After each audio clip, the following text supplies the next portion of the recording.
Привет. Знову у нас Сентай 224 и снова у нас ремонт. Снова ремонт переднего ведущего моста. На данный момент не совсем ведущего. Что у нас случилось? У нас посыпались подшипнички передней ступицы.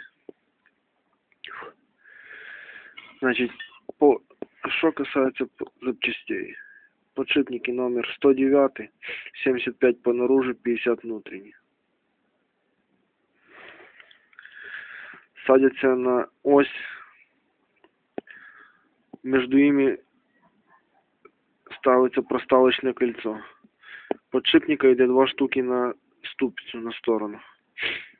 Значит, я уже недавно их менял, поэтому посчитал, что, возможно, они полетели из-за недостаточной смазки.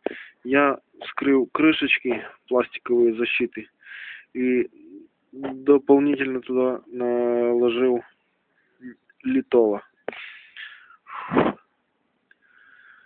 Ну, ступица у нас как бы обслужена. Дальше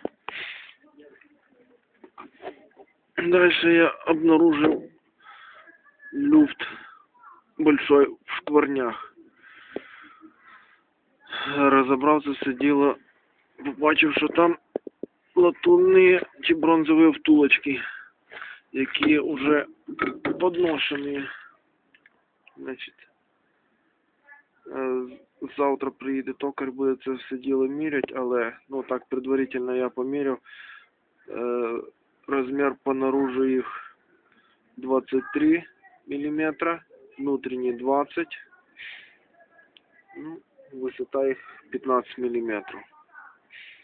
Все предварительные размеры. Ну, пока собираю, буду кататься так, а там будет видно.